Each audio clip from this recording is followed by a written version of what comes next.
My name is Mark James Lumsdon-Taylor. I'm a partner at MHA, the UK Baker Tilly member lead firm, and I am the head of ESG.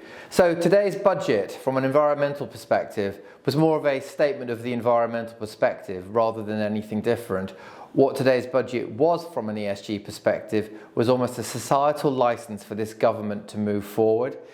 The impact it's going to have on people in Great Britain, namely the change in the national minimum living wage, specifically around the 16% increase for 18 to 22-year-olds, the change in the way in which support will be given to carers, the change in the way in which society is viewing those less fortunate than others, I think is a step change for British politics.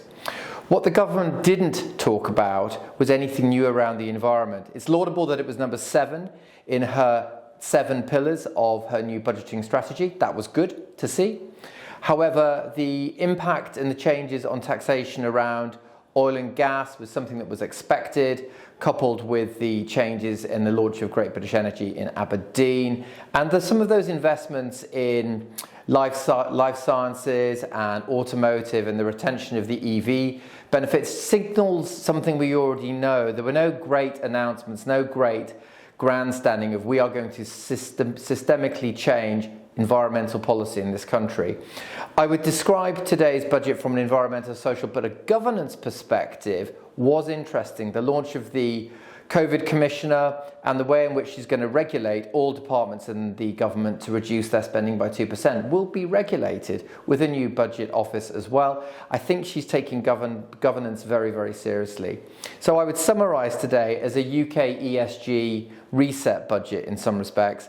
You've got the G, you've got the S, very much front and centre, but environmental, I think, will follow over the next 10 years. This was a budget for 10 years, not a budget for 5. It was for the people, but it didn't signify anything strategic environmentally. There were no ESG regulatory reforms, there were no formal sustainability policy announcements, and there was no real new opportunities in the environment. But it sets a baseline for sustainability and ESG for the future.